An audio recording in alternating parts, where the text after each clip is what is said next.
Hi guys, welcome back to the channel. So in this video, I thought I would show you my entire Arrow Video Blu-ray collection.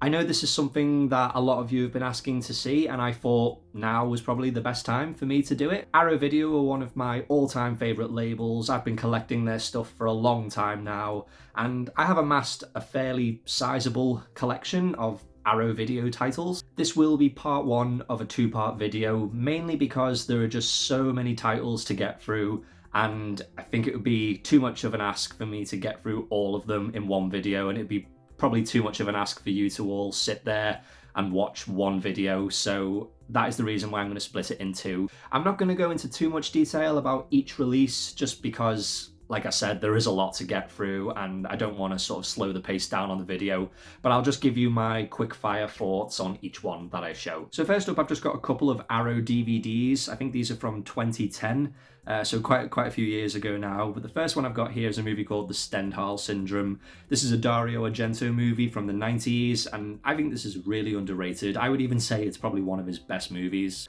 And the other DVD I've got is another more modern Dario Argento movie, and it is a movie called Sleepless. This one I didn't really like as much, but it does have a great opening sequence on a train, really suspenseful stuff. But other than that, I thought the movie was okay. Next up, I've just got a few Arrow Academy titles, and the first one is one that I picked up quite recently, and it's a movie called After the Storm. This is a 2016 Japanese drama. I thought it was pretty decent. Not one I'd go back to all that much, but I thought it was a solid drama. Next up, we have The Human Condition. So I think this movie has the distinction for being one of the longest movies ever. It's a 9-hour movie, although it is split into 3 parts, but each part is still 3 hours long, so it is quite a challenge of a movie to watch. But it's a great sort of Japanese World War II drama. A lot of people say it's one of the greatest movies ever made. It is a challenge to watch, but I thought it was pretty good. Next up, we have The Hunt. Fantastic Danish drama with Mads Mikkelsen. Harrowing story, really strong stuff, but fantastic movie. Next up, we have The Killing, one of Stanley Kubrick's early movies. This also contains his other movie, The Killer's Kiss, which I think is a great movie as well. But yeah, The Killing is great, one of Stanley Kubrick's best and most underrated movies in my opinion. And the last Arrow Academy title we have is Sleeping Dogs. This is sort of a political thriller set in New Zealand with a very young Sam Neill. The movie's okay, it didn't blow me away, but Sam Neill, he's quite funny in it, to be fair, even though it is sort of a political thriller. Right, so on to the Arrow Video stuff now, and the first one I have here is 52 Pickup, starring Roy Scheider. This is a pretty decent thriller. He plays like this businessman who gets blackmailed by these criminals because he's having an affair. It's okay, it's not like groundbreaking stuff, but it's an enjoyable little thriller. Next up we have The Adventures of Buckaroo Banzai. I remember I used to hate this film as a kid. I just didn't get it at all, but as an adult I actually really enjoy it. But I know it is one of those sort of Marmite movies, but I really enjoy it and it's got a great theme tune. Next up we have The Andromeda Strain. Kind of like a sci-fi drama slash thriller. Not one I would probably go back to all that often, but it's an interesting watch. Yeah, it's okay. Next up we have Animal Factory, a movie I only saw very recently for the first time. Great sort of prison drama, probably one of the more underrated ones. Got a great cast, Willem Dafoe, Edward Furlong, Danny Trejo, amongst many others. It's a decent little prison drama. Next up we have Audition, classic late 90s Japanese horror, some really horrific stuff in here, but a fantastic movie, one of my favorites. Next up we have Barren Blood. This is a movie, to be honest, I haven't seen in the longest time. I think this is quite an early release from Arrow. I think it was 2013. That was probably around the time I bought this movie. It's Mario Bava. I do really like him as a director, but this one is not one that I can really remember all that much, so it probably didn't leave that much of an effect on me. But yeah, that is Barren Blood. Next up, we have Battle Royale. So you will see this movie crop up a couple more times in a later video of my Arrow Video collection, but this is just the standard Amore case for it. Next up, we have The Beyond. Great horror movie by Lucio Fulci. Some really horrific stuff in this movie. There's one scene involving tarantulas, and if you don't like spiders, you will probably not like that scene at all. It's really gruesome stuff. but it's a really enjoyable sort of zombie movie, let's say. But yeah, that's The Beyond. Next up we have The Black Cat. Lucio Fulci, again, one of the many sort of adaptations of the classic Edgar Allan Poe story. I thought it was pretty good. It didn't blow me away, but because it's Fulci, there's plenty of gore and some horrific moments in this movie. But yeah, that's The Black Cat. Next up, we have Black Sabbath, one of my all-time favourite horror movies. This is an anthology film, and yeah, some of the stories in it, or one story in particular, is downright creepy. But I also love the other one with Boris Karloff. Some fantastic horror moments in this movie, and one of my all-time favourites. Very underrated movie. Next up, we have the Black Society trilogy. This is a trilogy of films directed by, is it Takeshi Miike? Yeah, really enjoyable crime movies. The first one is not one of my favourites, but the other two, Rainy Dog and Ley Lines, fantastic crime Japanese gangster movies. A lot of fun. I really enjoyed them. Next up, we have Blade of the Immortal, another Takeshi Miike film, samurai movie, some amazing action in it. If you like your samurai movies, definitely check this one out. Next up, we have Blind Woman's Curse, starring Meiko Kaji. She is one of my all-time favourite actresses. You'll see some of her other movies crop up later down the line. This one I thought was okay. I wasn't totally enamoured with it, but just because I'm a fan of the actress, I had to get it. But yeah, that is Blind Woman's Curse. Next up, we have Blood and Black Lace. Mario Bava, again, a very early example of a giallo movie. This is a great film. Came out in the 60s, but really fantastic stuff going on here. I love this movie. That is Blood and Black Lace. Next up, we have the Bloodthirsty trilogy. 3 Japanese horror movies, very much like Hammer horror movies. It's kind of their take on Hammer horror, and really enjoyable movies. You can watch all 3 in one night because they're only about 70-80 minutes long, but they're a lot of fun. Next up, we have the cult movie, The Boondock Saints. Yeah, this is a lot of fun, this movie. It's got a great cast. I know we've got Willem Dafoe in there, Sean Patrick Flannery, even got Billy Connolly in there. It's not a movie I can imagine going back to all that much, but it's a great sort of cult, early noughties, early 2000s crime gangster movie. And yeah, it's a lot of fun. Next up, we have a movie called Bound, directed by the Wachowskis, who would go on to direct The Matrix. Yeah, this is a great sort of crime caper sort of movie. A lot of double crossing, bank robberies, things like that. And yeah, it's just a lot of fun. There's loads of twists and turns in this movie, and very, very underrated. Next, we have Bring Me the Head of Alfredo Garcia. Sam Peckinpah movie, one of his lesser known movies, but so much fun. If you like movies of sort of the early 70s, the crime movies, Dirty Harry type movies, definitely check this one out. It is a great movie. Bring Me the Head of Alfredo Garcia. Next up, we have The Burbs, classic Joe Dante horror comedy movie with Tom Hanks. I love this film. Tom Hanks is hilarious in it, and there's just so much creativity and so many fun moments. Yeah, I really, really love this movie. Next up, we have Burnt Offerings. This is a sort of a haunted house horror movie starring Oliver Reed. It's nothing special, but it does have a really, really surprising, shocking ending, and the ending kind of made up for the rest of the movie. It's still a good movie, it's just not a great one. Next up, we have Kaltiki, the Immortal Monster. I bought this just because I'm a fan of Mario Bava. I believe this was his first movie, kind of like a creature feature movie, but I didn't really enjoy this one, I have to say. I got it just because I'm a bit of a completist for Mario Bava, who I think is a great director. This isn't one I would really recommend, if I'm being totally honest. Next up, we have The Car. And I've got to admit, I can barely remember anything about this movie. I think this was another early release from Arrow. I think it might have been 2014 or 2013 that this one came out. From what I can remember, it's very similar to Christine, sort of a car that has a life of its own, goes on a bit of a killing spree. But yeah, it's been a very long time since I've seen this movie. But yeah, that is the car. Next up, we have The Case of the Scorpion's Tail. This is a Sergio Martino movie. He did some great Giallo movies, but he probably isn't as well remembered as the likes of Dario Argento. This one wasn't one of his best for me, in my opinion, but if you like your Giallo Italian movies, you might enjoy it more than me. But yeah, that is The Case of the Scorpion's Tail. Next up, we have The Chill Factor. This is a contender for one of my least favourite Arrow titles that I own. It's a shockingly bad horror movie. I really wouldn't recommend this one. Next up, we have City of the Dead. I think this might be a Hammer horror title. I'm not 100% sure, but it's got Christopher Lee in there, so it feels very Hammer horror-esque. Again, not one I can really remember all that much, but I do remember liking it when I watched it. I don't know if you can still get this one on the label, but it might be worth checking out. Next up, we have Climax, directed by Gaspar Noé. This is my favourite film from that director. I think this is absolutely fantastic. The dance sequences are amazing. The direction that the story takes, it's really crazy in places. And yeah, I just love this movie.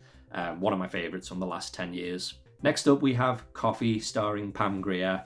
Classic sort of blaxploitation movie, one that I only watched quite recently for the first time. Yeah, I enjoyed it. Not one I'd probably go back to all that much, but Pam Grier is great in it, of course. Next up, we have Cohen and Tate. So yeah, this is a movie that stars Roy Scheider, Adam Baldwin. They play these two hitmen who kidnap this young boy. But then as the movie goes on, Roy Scheider's character and the boy form a bit of a relationship, and they start to sort of turn against the other hitman, played by Adam Baldwin.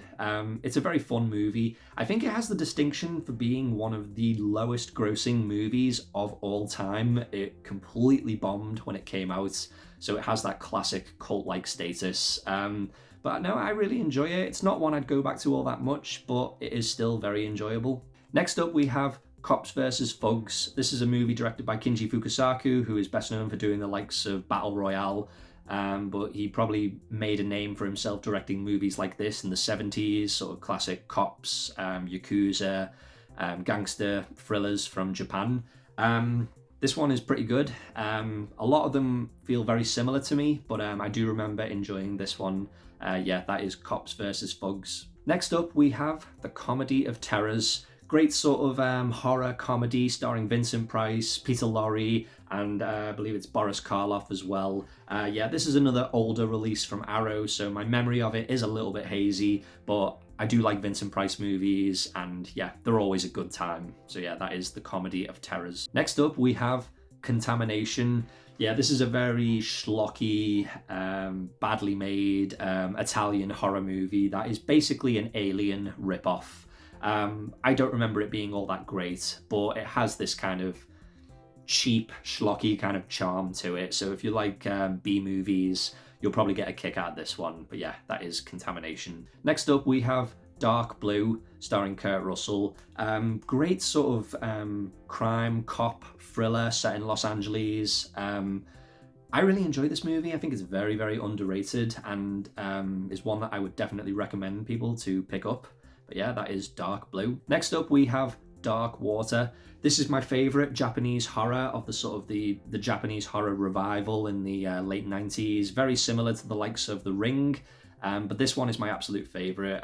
Really, really creepy moments in it, and it's got a great sort of heartfelt story, and I just think the combination of the two elements work really well. But yeah, that is Dark Water. Next up, we have Day of Anger, starring Lee Van Cleef. Lee Van Cleef is great in anything he's in. Obviously, he's best known for being in the Dollars trilogy, but here he gets to sort of head his own Western movie. Again, not one I can really remember all that much, but I do remember having a good time with it, and I do really like my spaghetti westerns. Next up, we have Deadbeat at Dawn. I believe this was a very, very low budget independent film that the director financed himself. It was released in the late 80s. I thought it was okay. It didn't really do that much for me, but it does have a terrific ending, and some of the stuff they were able to do, despite the limited budget, is quite incredible. It's worth checking out for curiosity's sake, but it's not one that I would personally go back to all that much. But yeah, that is Deadbeat at Dawn. Next up, we have The Dead Center. Yeah, I really liked this movie. Great sort of modern day horror movie in the vein of like David Cronenberg. It feels very much like a David Cronenberg movie. Really creepy in places, and again, low budget, but very, very effective. That is The Dead Center. Next up, we have Dead End Driving. So yeah, this is a Australian movie, very, very similar aesthetically to the likes of Mad Max.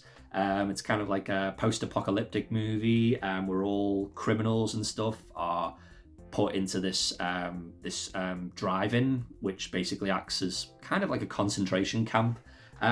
Yeah, I really enjoyed the movie. I remember it having a pretty good ending. If you like movies like Mad Max, you might enjoy this one as well. So yeah, that is Dead End Driving. Next up, we've got Deadly Blessing. So this is an early Wes Craven movie. I think he made this before the likes of Nightmare on Elm Street. It's set sort of in the Amish country.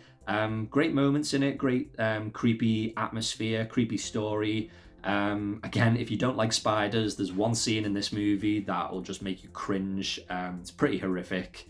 But yeah, I really enjoyed this one. I do like Wes Craven. So yeah, that is Deadly Blessing. Next up, we have the Dead or Alive trilogy. Takeshi Miike, again. These are a lot of fun, these movies. They kind of almost veer into cartoon territory with the violence and the action, but they're a lot of fun. Next up, we have the Delta Force. Chuck Norris and Lee Marvin. It's the classic rescue mission movie. I don't really need to say much more than that, the Delta Force. Next up, we have Demons and Demons 2 in the original Blu-ray releases that Arrow released back in 2015. Yeah, this is what I originally got, but I have upgraded these to 4K, which you will see later on. Next up, we have Doberman Cop, another Kinji Fukasaku movie starring Sonny Chiba. Yeah, it's sort of another Japanese Yakuza gangster movie. If you like the others, you will most likely enjoy this one as well. And yeah, I enjoyed it. Next up, we have Dressed to Kill, classic Brian De Palma thriller, one of my all-time favorite movies and one of my all-time favorite Brian De Palma movies. Just a great, great thriller, great sort of Hitchcock vibe to it. Yeah, I love this movie. Next up, we have Edge of the Axe. So yeah, this is a movie that was, I think it was filmed in America, sort of in California, but it is technically a Spanish horror movie. I remember it being pretty decent. If you like your slasher movies, your horror movies from the 80s, you'll probably enjoy this one as well. Next up, we have Eric the Conqueror, another Mario Bava movie, kind of about the Viking era. I really enjoyed this movie. Despite the limited budget, it looks great. So if you like your sort of your sword, Viking epic movies, yeah, you might enjoy this one as well, Eric the Conqueror. Next up, we have The Exterminator, a very early American action movie, revenge movie. I think this movie was okay. Not one I've seen in a very long time. It's kind of mean-spirited, kind of dark, quite violent, but I remember it being okay. And if you do like your B-movie, early 80s movies, you might enjoy this one. That is The Exterminator. Next up, we have Five Dolls on an August Moon. So yeah, this is, again, another Mario Bava movie. You can tell I'm quite a fan of his. This one wasn't one of my favorites from him. I seem to remember it's about a group of people who are trapped on this island and some very bizarre things happen.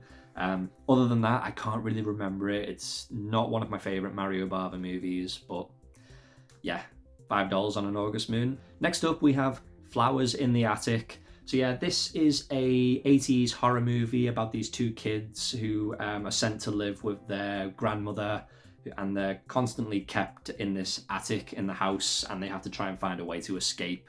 I think it's based on a novel. I wasn't massively keen on this movie, but it does have Louise Fletcher in it, who is best known for being in One Flew Over the Cuckoo's Nest as Nurse Ratched. But yeah, I thought this movie was okay. Next up, we have Foxy Brown, another blaxploitation movie starring Pam Grier. And for me, I preferred this one over Coffee. I do think it's the stronger movie. Yeah, again, if you like Pam Grier, blaxploitation, early 70s, thrillers, yeah, it's pretty good. Foxy Brown. Next up, we have The Fury, or Fury as it says here. Another Brian De Palma movie. This is a movie he made right after Carrie, and it kind of feels like he's trying to do Carrie again, and for me it didn't really work as well in this movie. Kind of mixes like elements of Carrie but also like espionage and action elements into it. But it does have a pretty good performance from Kirk Douglas. But other than that, it's not one of my favourite Brian De Palmas. Next up, we have The Fifth Chord. So yeah, this is another Italian giallo movie, and one that I think is very underrated. It's got Franco Nero in it, who is a fantastic leading man. And yeah, I really, really enjoy this one. Very underrated movie. Next up, we have A Fish Called Wanda. Yeah, classic British comedy. So funny. It gets me every time. John Cleese is great, Michael Palin's great, Jamie Lee Curtis is great, but is it Kevin Kline? He is just fantastic in this movie, so funny, and yeah, I love this movie. Next up, we have The Girl Who Knew Too Much. I believe this is classed by some to be the very first giallo movie, so I guess it does have that significance to it. I remember it being pretty decent, not one I'd go back to all that much, but I do enjoy it and do have a lot of respect for it, for the legacy it left. But yeah, that is The Girl Who Knew Too Much. Next up, we have The Grand Jewel. Yeah, another Lee Van Cleef spaghetti western. Yeah, don't really need to say that much about it. Spaghetti westerns, I really enjoy them. If you enjoy spaghetti westerns, check it out. Okay, next up, we have a movie called The Happiness of Katakouris. I think that's how you pronounce it. Takeshi Miike again. This movie is one of the weirdest films I have ever seen in my life, and I do enjoy my weird movies. It kind of mixes elements of Volcano and The Sound of Music with Tim Burton-esque stop motion sequences as well. It's got to be seen to be believed, but yeah, it's a pretty wild Japanese movie. Next up, we have The Haunted Palace, another Vincent Price movie, which also stars Lon Chaney. I remember this movie being a hell of a lot of fun. If you like Vincent Price movies, definitely check out The Haunted Palace. Next up, we have Hell Comes to Frogtown. Yeah, post-apocalyptic movie starring Roddy Piper, basically facing off with these enemies who are frogs. Yeah, I can't really say much more than that. Hell Comes to Frogtown. Next up, we have a movie called Hired to Kill. Yeah, this is a movie that came out in 1990 with George Kennedy, Brian Thompson, and Oliver Reed. Oliver Reed plays a very, very eccentric character in this movie. It's got some strange moments. Kind of feels like a bit of a Rambo knockoff. I wasn't quite expecting it to be what it was, but yeah, there you go. That is Hired to Kill. Next up, we have Alejandro Jodorowsky's The Holy Mountain, a movie that I just clearly wasn't ready for. There's some very strange imagery in this movie. The plot, I can't even begin to explain it.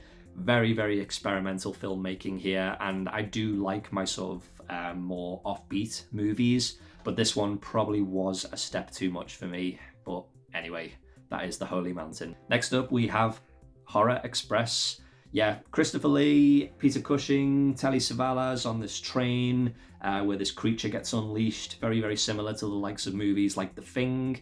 Yeah, I enjoyed this movie. It's been a while since I've seen it, but I do remember having a pretty good time with it. Next up, we have one of my favourite Hammer horror movies. I think it's a Hammer horror, and it is Hound of the Baskervilles, again starring Christopher Lee and Peter Cushing. Yeah, really enjoyed this movie. Classic story. It's great to see the likes of Christopher Lee and Peter Cushing. They were always great together.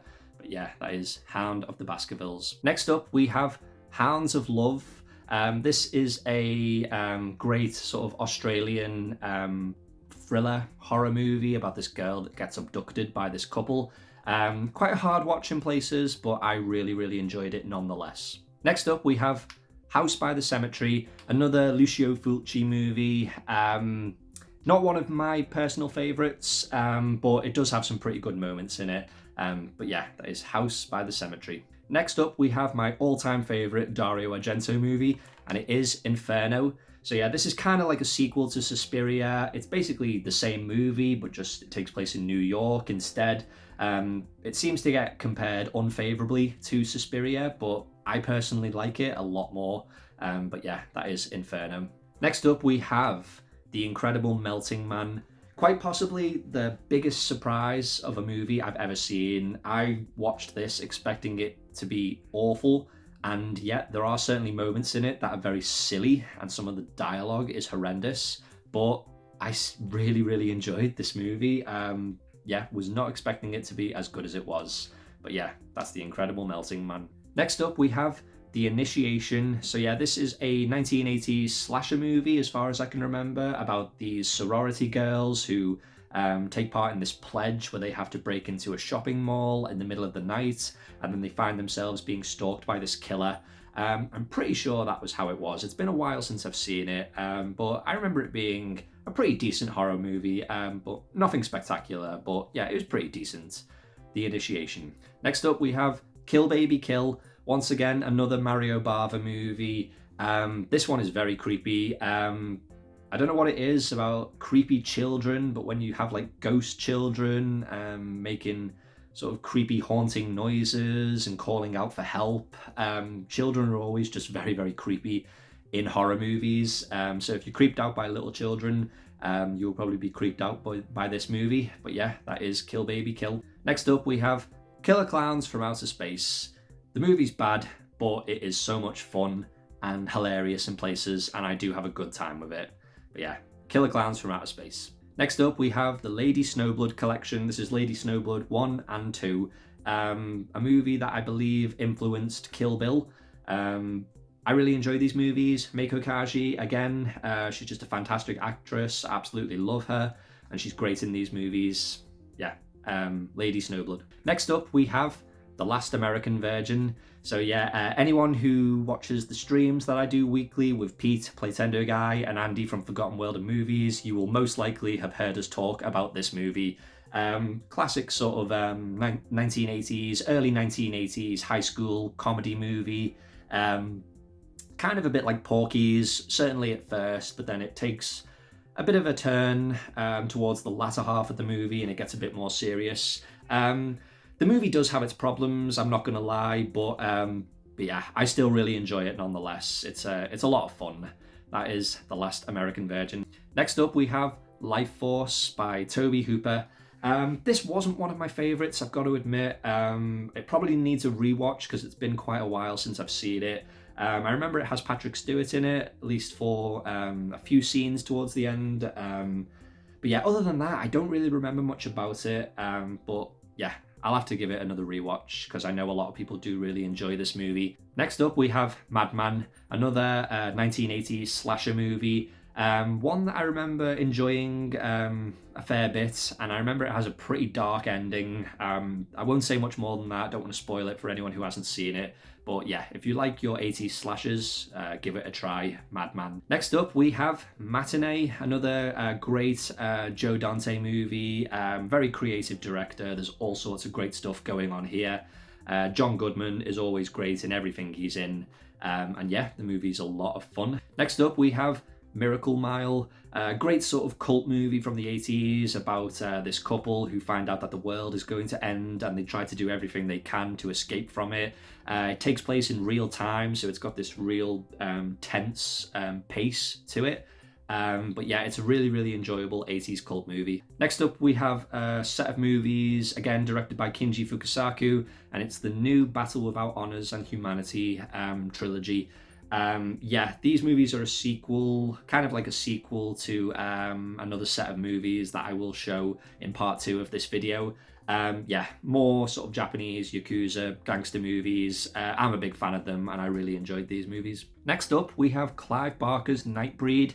Yeah, I know this is a movie that has a bit of a mixed response. I know some people love it and I know some people didn't really like it. It wasn't really what they expected it to be. It is certainly a divisive film and it certainly wasn't what I was expecting it to be, but I still really enjoyed it nonetheless. That is Nightbreed. Next up, we have Obsession, directed by Brian De Palma, a movie that feels very, very similar to movies like Vertigo and other sort of Hitchcock thrillers. It's not one of my favourite Brian De Palmas, but I still really enjoy it nonetheless. That is Obsession. Next up, we have Over the Edge, a late 70s American movie about rebellious kids living in this small town that's basically like a planned community. Everyone tries to live their best lives there, but there's kids, teenagers who they're basically bored and they just want better things to do. And yeah, some of them are a bit rebellious in nature.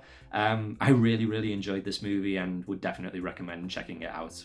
Next up, we have The People Under the Stairs. So besides Elm Street and Scream, this is my favorite Wes Craven movie. It's batshit crazy, a lot of fun, and yeah, it just doesn't stop once it gets going. And yeah, I just love this movie. That is The People Under the Stairs. Next up, we have Porky's. So yeah, I already mentioned this movie earlier when I was talking about Last American Virgin. This is probably the more well-known movie, kind of like the American Pie of the 80s. I thought it was okay. It doesn't really have the heart that Last American Virgin does.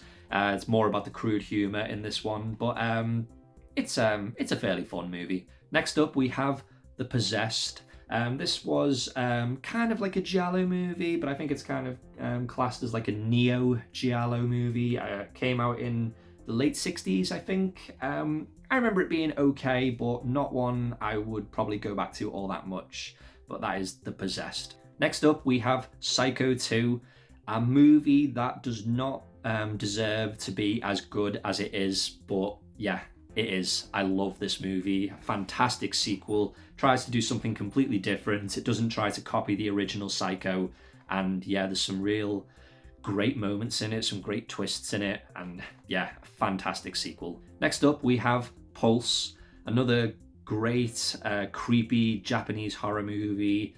Yeah, some very creepy moments in this one. If you like your horror movies, definitely give it a go. Next up, we have The Quiet Earth. So yeah, this is a post-apocalyptic movie from New Zealand, and it's about these three people who find they're the last people on Earth, and they just try to get by as best they can. I really like this movie. I remember seeing it many years before it came out with Arrow, and I was really excited when they announced it. Great movie. I love my post-apocalyptic movies. Got a very perplexing ending, let's say. An ending that is certainly open to debate. But yeah, I really enjoy this movie. Next up, we have Rabid, directed by David Cronenberg. Now, this movie has been released since this one on the 101 label, and for me, the transfer on that one is better than this one. But I still wanted to keep hold of this because it is a very nice Arrow package. And yeah, I love the movie. Great sort of early David Cronenberg movie, who is one of my favorite directors. But yeah, that is Rabid. Next up, we have The Raven, another Vincent Price movie. We've also got Peter Lorre in there and Boris Karloff, obviously based off the classic Edgar Allan Poe story. We also get a very young Jack Nicholson in this movie, way before he was famous. But yeah, another great movie, another great Vincent Price movie, very underrated. Next up, we have Red Scorpion, basically Rambo with Dolph Lundgren, but it takes place in a desert instead. Yeah, very sort of macho action movie from the late 80s. It's nothing special, but you know, it's a decent 90 minutes or so. But yeah, that is Red Scorpion. Next up, we have Remo Williams, The Adventure Begins. This is a 80s movie starring Fred Ward. It's kind of like a James Bond secret agent sort of movie. Not great in my opinion, but it does have a really great sequence on the Statue of Liberty. But other than that, nothing special for me, unfortunately. Next up, we have Rollerball, classic 70s sort of sports movie, post-apocalyptic somewhat, with James Caan. Yeah, I love this movie, and definitely worth a rewatch because it's been a while since I've seen it, but I do remember really enjoying it. But yeah, that is Rollerball. Next up, we have Runaway Train with Jon Voight, Eric Roberts, and Rebecca De Mornay. Yeah, this is a fantastic movie. Again, one that I haven't seen for a while, but one I really remember enjoying a hell of a lot. Great sort of action movie set on a train, as per the title suggests. But yeah, I remember this being a fantastic movie, Runaway Train. Next up, we have Sisters, another very early movie from Brian De Palma about these two sisters. From what I can remember, it's kind of like a psychological horror. It has been a while since I've seen it, but I do remember really enjoying it, and I am a big fan of Brian De Palma, of course. But yeah, that is Sisters. Next up, we have The Slayer, another sort of low-budget 80s slasher movie. I remember this having a very bizarre ending. It totally takes a completely different route in the last 5 minutes or so. Other than that, I don't remember it being all that special, but yeah, it might be worth checking out if you do like your 80s slasher movies. But yeah, that is The Slayer. Next up, we have Street Mobster, another Japanese Yakuza movie of a similar vein to the other ones I've already showed. I remember liking this one a lot more than some of the others. Yeah, I can't really say much more than that. I really enjoyed this one. Next up, we have The Stuff. Yeah, classic sort of B-movie, horror movie, kind of similar to The Blob, but it's got like a great sort of critique on consumerism and you know, everyone's over reliance on junk food and things like that. The movie's kind of bad, but in a good way. Yeah, it's silly, but it's fun. That is The Stuff. Next up, we have Sergio Martino's The Suspicious Death of a Minor, a movie I thought was going to be more like a giallo, like his other movies, but it's actually more of a police crime movie. I remember liking it, but I wasn't totally blown away by it. But it does have a great shootout sequence on a roller coaster. That's probably the standout moment in the movie. Other than that, I thought it was fine, but probably not one I'm going to go back to all that much. Next up, we have Vincent Price again in Tales of Terror. And again, we have Peter Lorre in this movie, and this is a horror anthology movie. I remember one of the stories is based on The Black Cat. Obviously, we saw that movie earlier, based on Edgar Allan Poe's classic story. Yeah, it's Vincent Price. It's classic sort of 60s horror. Yeah, check it out. Next up, we have Dario Argento's classic movie, Tenebrae. I have since upgraded this one to 4K, which you will see in part 2. But I thought I would just keep hold of the Amaray because yeah, it is a nice release nonetheless. But yeah, that is Tenebrae. Next up, we have Franco Nero again in Texas Adios. I really enjoyed this movie. A great spaghetti western, one of the more underrated spaghetti westerns, but one that I really enjoyed and would definitely recommend if you like your western movies. Next up, we have Shivers, or They Came From Within. Another early David Cronenberg movie. Really enjoy this one, about this apartment complex that finds itself being attacked by this parasite, and when the people get attacked by it, they turn into sort of sexual deviants, let's say, and yeah, they kind of turn into zombies, let's say, but in a more sexual way. And yeah, very creepy movie, and yeah, I really enjoy it. Great David Cronenberg movie. Next up, we have Tideland, a more recent movie by Terry Gilliam. I've got to say, I did not like this movie one bit. Yeah, I just could not get on board with it. It's got a great cast. I think Jeff Bridges is in there, Jennifer Tilly. But yeah, other than that, I could not get on board with this movie. Terry Gilliam is very Marmite for me. I love some of his movies and I hate some of his others. And this one certainly falls into the I hate category. Next up, we have another Terry Gilliam film, one that goes into the love category, and it is Time Bandits. This is just a great, fun movie. Yeah, I can't really say much more than that. Just great sort of fantasy adventure movie. Yeah, really enjoy it. Next up, we have William Friedkin's To Live and Die in LA. Yeah, I love this movie. Great crime movie set in Los Angeles. Yeah, great soundtrack as well. I love this movie, To Live and Die in LA.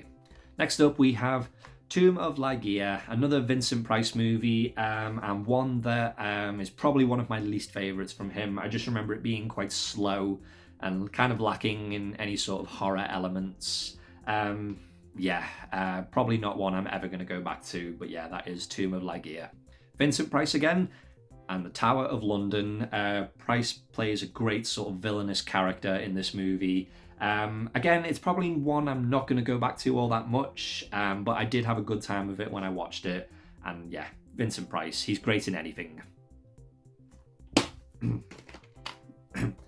Next up, we have a vampire movie, and it is Vamp, starring Next up, we have a vampire movie, and it is Vamp, starring Grace Jones. Yeah, I know this is a lot of people's... Next up, we have a vampire movie from the 80s, and it is Vamp, starring Grace Jones. I know a lot of people who really like this movie. I personally wasn't one of those people that enjoyed it. I thought it was fine, but other than that, it didn't really do all that much for me. But yeah, that is Vamp. Next up, we have The Visitor, and despite the fantastic poster art for this movie is awful and is nothing like what you expect it to be from looking at the poster. Yeah, I could not get on board with this movie. It was a total blind buy, thought it was going to be enjoyable, and it just wasn't. I would avoid this movie, in my opinion, but other people might enjoy it. Next up, we have a movie that I've talked about before. I really love this movie. I think it's very underrated, and it is The Villainess. Great action movie from South Korea. One of the most underrated from South Korea. Yeah, really enjoy this movie. Next up, we have another Giallo movie, and it is What Have You Done to Solange? Yeah, again, another movie I think I've talked about in a previous video. I think this is very underrated and one of my all-time favorite Giallo movies. Next up, we have The Wild Geese, a movie I watched mainly because it had Roger Moore in it. I do have a bit of a soft spot for Roger Moore, certainly when he was playing James Bond, but his performance in this is very different from James Bond. He plays a bit of a darker character, a less likable character, but yeah, it's an enjoyable action movie from the 70s. Not one I would probably go back to all that much, but I have it nonetheless. That is The Wild Geese. Next up, we have With Nail and I, Paul McGann, Richard E. Grant, great sort of British comedy movie from the, I think it was the 80s. Again, not one I would go back to all that much, but I do remember really enjoying it when I did watch it. But yeah, that is With Nail and I. Next up, we have Yakuza Law, another Japanese Yakuza movie, kind of like an anthology film about the Yakuza from different periods in Japanese history. I enjoyed this movie, quite violent in places, there's a lot of torture in it, but yeah, I enjoyed it nonetheless. That is Yakuza Law. Next up, we have another Giallo movie and another movie based on the Black Cat story from Edgar Allan Poe, and it is Your Vice is a Locked Room and Only I Have the Key, and I love this movie. I wouldn't say it's a Giallo movie, but it's a great sort of Italian horror thriller. Lots of twists and turns in this movie, and yeah, I think it's very unique, really interesting movie. But yeah, that is Your Vice is a Locked Room and Only I Have the Key. Right, okay, so next up we have a movie called Zardoz, starring Sean Connery, directed by John Boorman. This movie is probably more famous for the costume that Sean Connery wears in the movie. It's kind of like a sort of a very extravagant nappy, let's say. I wasn't a big fan of this movie, I've got to say. It's very bizarre, not what I was expecting at all, but it's interesting. That is Zardoz. Next up, we have Zombie Flesh Eaters, or as it's known as Zombie, I believe, or Zombie 2, depending on where you are in the world.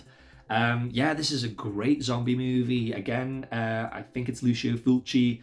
I really enjoy this movie. It's got a fantastic score as well. I love the end when the zombies rise, and they have like that sort of final showdown on the island.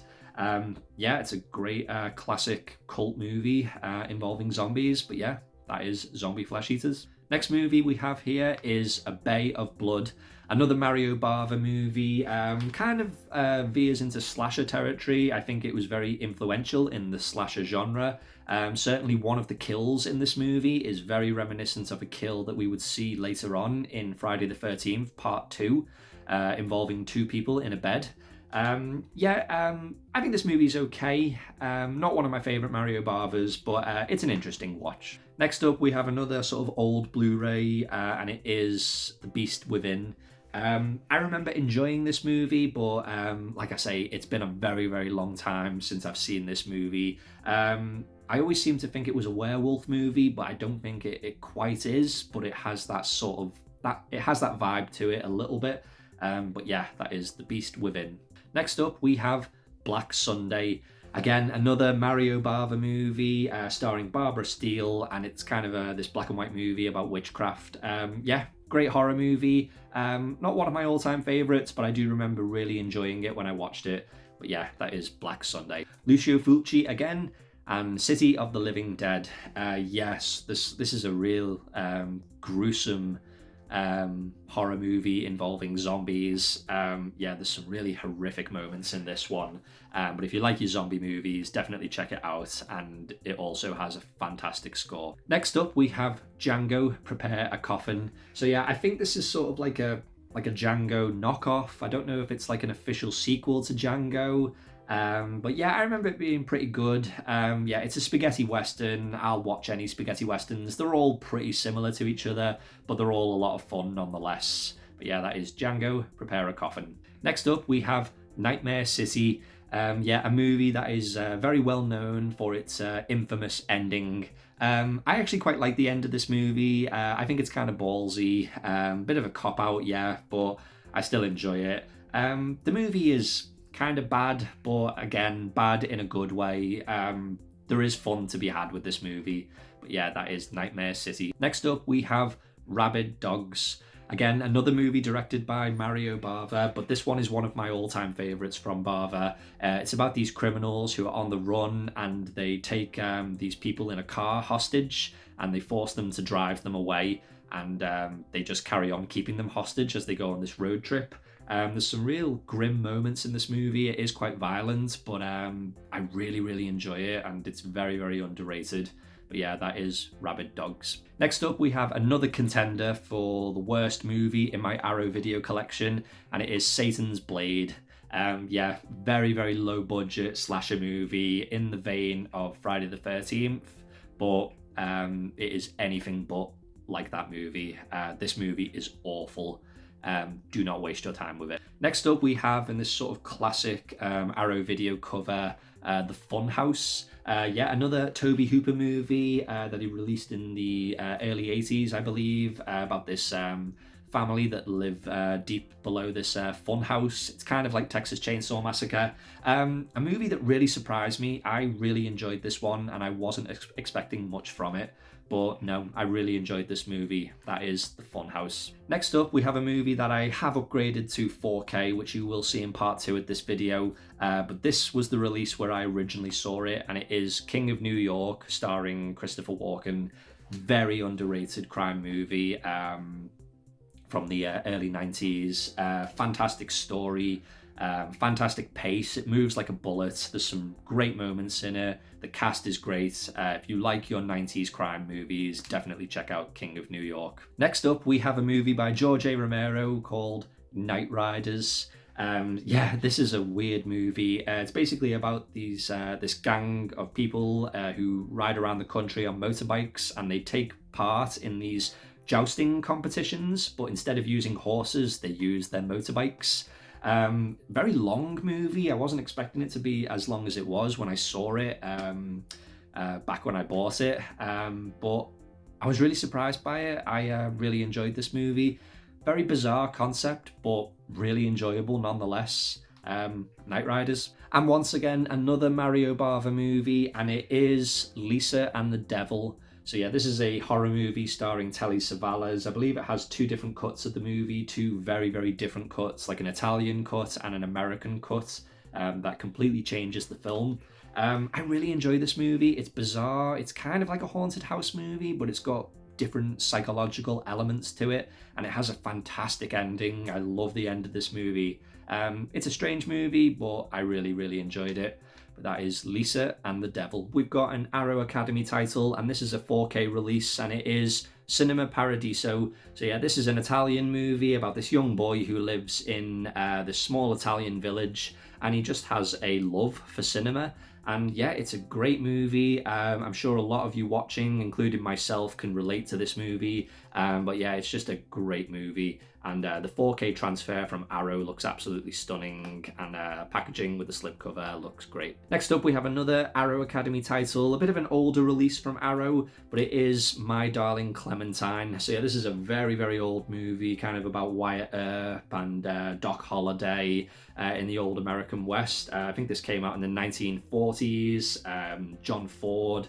But yeah, it's a fantastic movie, and despite its age, it really holds up well. And yeah, this is sort of the box for it. It's a beautiful release from Arrow. Next up, we have probably one of the most famous or infamous releases from Arrow. It was always very notoriously hard to get once it went out of print, but it is George A. Romero's Dawn of the Dead. So yeah, I have since upgraded this to the second sight release. You can probably just see it above my head there. But I wanted to keep hold of this just because it's just such a nice release, and yeah, I didn't really want to get rid of it. But yeah, Dawn of the Dead, I don't really need to say much more about that. It's a great zombie movie. And then we also have Day of the Dead in a very, very similar package to the Dawn of the Dead one. Yeah, this is actually my favourite of the George A. Romero zombie movies. I know a lot of people would say Dawn of the Dead, or in some cases maybe Night.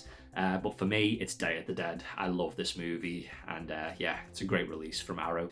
Next up, we have Maniac Cop, again in a similar release, in a similar package to Dawn of the Dead and Day of the Dead. Yeah, it's got like the reversible art, all that kind of stuff. Yeah, I love this movie. Such a great classic B-movie, horror movie from the 80s. But yeah, it's just so much fun. I love this movie. Next up, we have 12 Monkeys in this really nice slipcover edition. Terry Gilliam, one of my favourite Terry Gilliam movies. Yeah, I think it's a fantastic movie. Bruce Willis, Brad Pitt. Yeah, great sort of time travel movie. Yeah, I love it. Next up, we have a movie called Blood Rage in this really, really nice slipcover edition. I think it's got 2 cuts of the movie in here. Not a very good movie, but yeah, it's an interesting watch. Fun sort of 80s horror movie. Great like slasher movie. Yeah, as I said, it's not great, but it's a lot of fun. Next up, we have Crimes of Passion, the very, very wild Ken Russell movie starring Kathleen Turner and Anthony Perkins. Yeah, it's a very, very strange movie. Not one I would probably go back to all that much, but it's an interesting watch, let's say. But the release from Arrow is really nice. Really, really nice slipcover there. Feels very nice. But yeah, that is Crimes of Passion. Next up, we have Cruising, starring Al Pacino, directed by William Friedkin. Yeah, I love this movie. Very, very underrated crime movie from, I think it was 1980.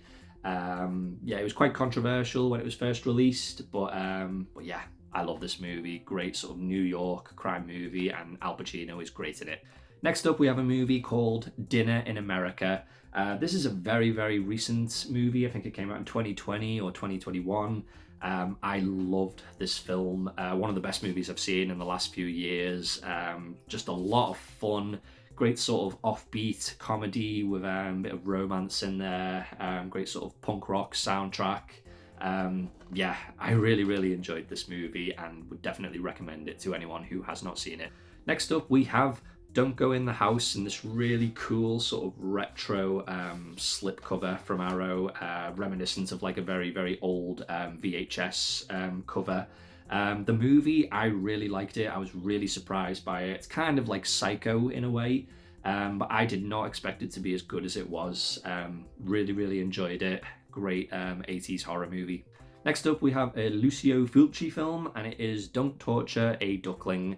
Yeah, so this is a sort of giallo movie, but has a lot more gore in it than your typical giallo. Takes place in this small Italian village, let's say. It's been a while since I've seen this movie, but I do remember enjoying it quite a bit. So if you like your giallo movies, and if you like them to be a bit more extreme, a bit more gory, then this will do the trick. Next up, we have Dream Demon, basically the British version of Nightmare on Elm Street. I mean, not quite, but very, very similar in tone. And this was another movie that I actually was quite surprised at. Yeah, I didn't think it was going to be as good as it was, but no, I really enjoyed it, and it had a pretty good music score to it as well. But yeah, that is Dream Demon. Next up, we have Elvira, Mistress of the Dark. Yeah, I love this movie. I used to watch it a lot when I was a bit younger. Just a silly horror comedy movie with Elvira, of course. She's fantastic in it. It's breezy fun. It's nothing special, but it's a great way to pass 90 minutes. But yeah, that is Elvira. Beautiful slipcover version. Next up, we have The Exorcist 3. Obviously a sequel to The Exorcist, but one that ignores the terrible second movie. This is a really enjoyable horror movie. It's not one I go back to all that much, but it does have a fantastic jump scare around about the middle of the movie. That is probably, for me, the best jump scare in any horror movie. So for that, it does get top marks. But yeah, that is The Exorcist 3. Next up, we have The Guyver. I think this is based on like a Japanese anime or something. I'm not quite sure. Some Japanese property, I'm sure.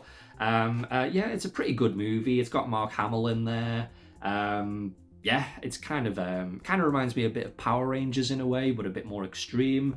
I can't really say much more than that. That is The Guyver. Next up, we have Heathers. This is a movie that I didn't really like the first time I saw it. I saw it when I was probably a teenager, and I just didn't get it. But when I watched it again, I absolutely loved it.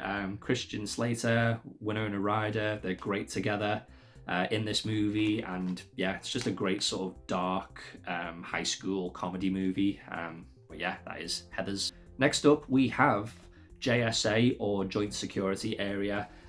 Great sort of South Korean movie about tensions between the border guards between North and South Korea.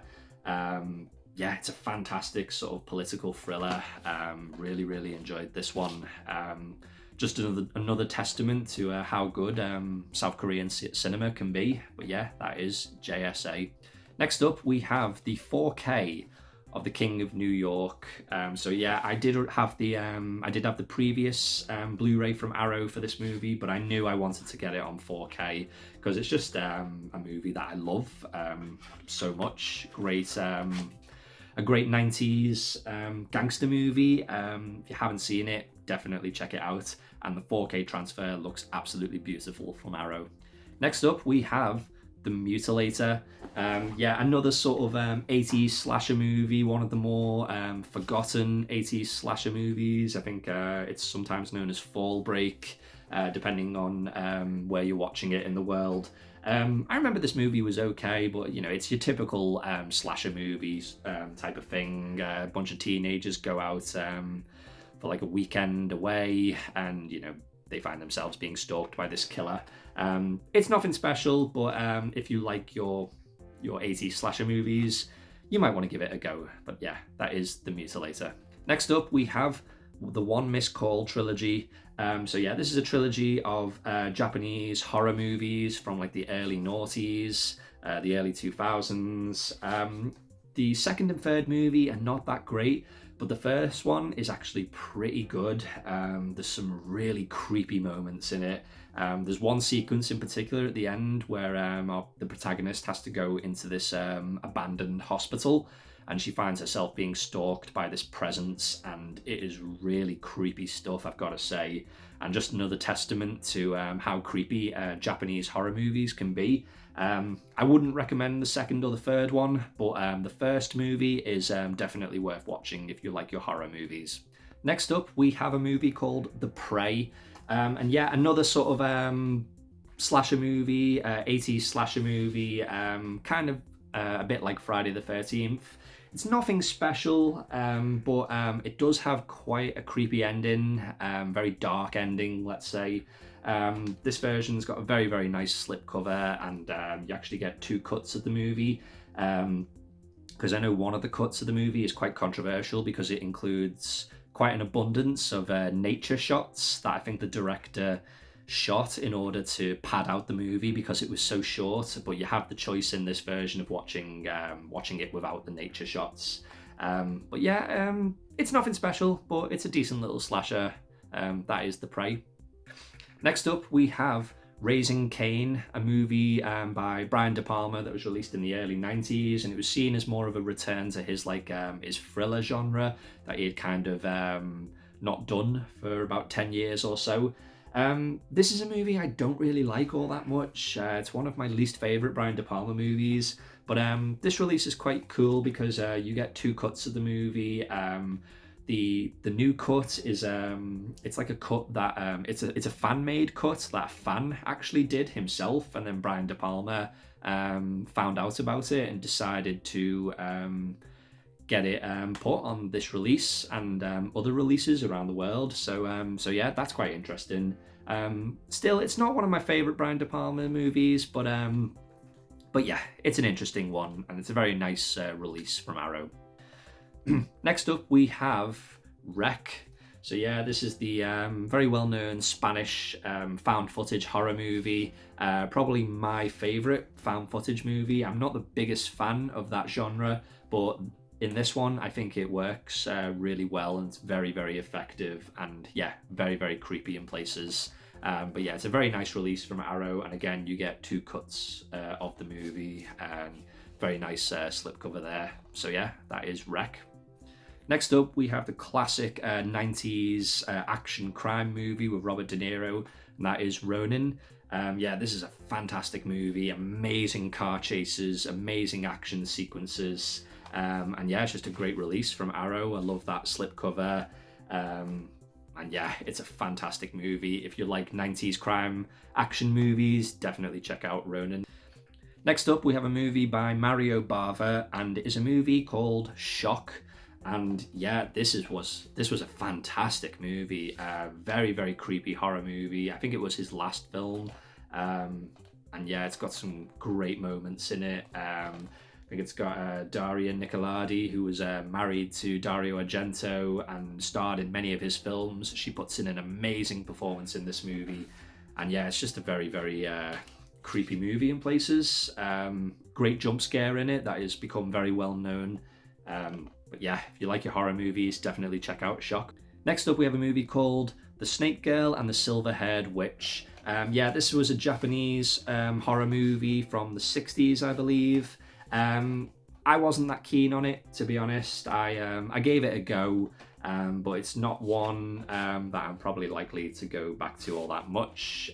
But yeah, it's a very nice release from Arrow. Next up, we have Southland Tales. So yeah, this is a movie directed by Richard Kelly, who is best known for making Donnie Darko, and this was his follow-up to that movie. A very, very controversial movie, bit of a Marmite film for a lot of people. I know people who really hate this movie, and I know others who really love it. I'm definitely somewhere in between. Yeah, I can't even begin to explain it. It's a lovely release from Arrow. But the movie is definitely going to divide opinion for sure, let's say. But on the whole, I did enjoy it. But yeah, that is Southland Tales. Next up, we have one of my favourite South Korean horror movies from recent times, and it is The Tale of Two Sisters. Yeah, this is a very, very creepy movie. Yeah, great sort of plot. Great twists in this movie, and some very, very creepy moments. And yeah, it's a very, very nice release from Arrow, and I'm glad to have it. Next up, we have the classic sort of robbery heist movie, and that is Thief, directed by Michael Mann, starring James Caan. This is the slipcover version where you get the thing. Is it the director's cut? I think that's like exclusive to this release. But yeah. It's a fantastic movie, great soundtrack, great sort of 80s aesthetic to it, and yeah, just an awesome movie. That is Thief. Next up, I have a movie called Versus. So yeah, this is a Japanese crime movie with some horror elements to it. I know this movie does have quite a bit of a following. I personally wasn't that keen on it. I don't know what it was. I felt it was a bit too overlong. And it just didn't really hold my attention all the way through. But it's got a pretty interesting concept, and if you like your crazy, action-packed Japanese movies, you might enjoy it. But yeah, that is versus. Well, there you go, guys. That is part 1 of my Arrow video collection video.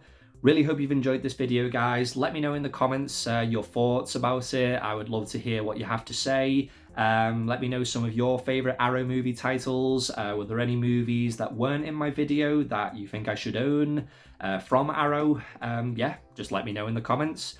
But until then, guys, I will see you all in part 2. So yeah, take care, guys.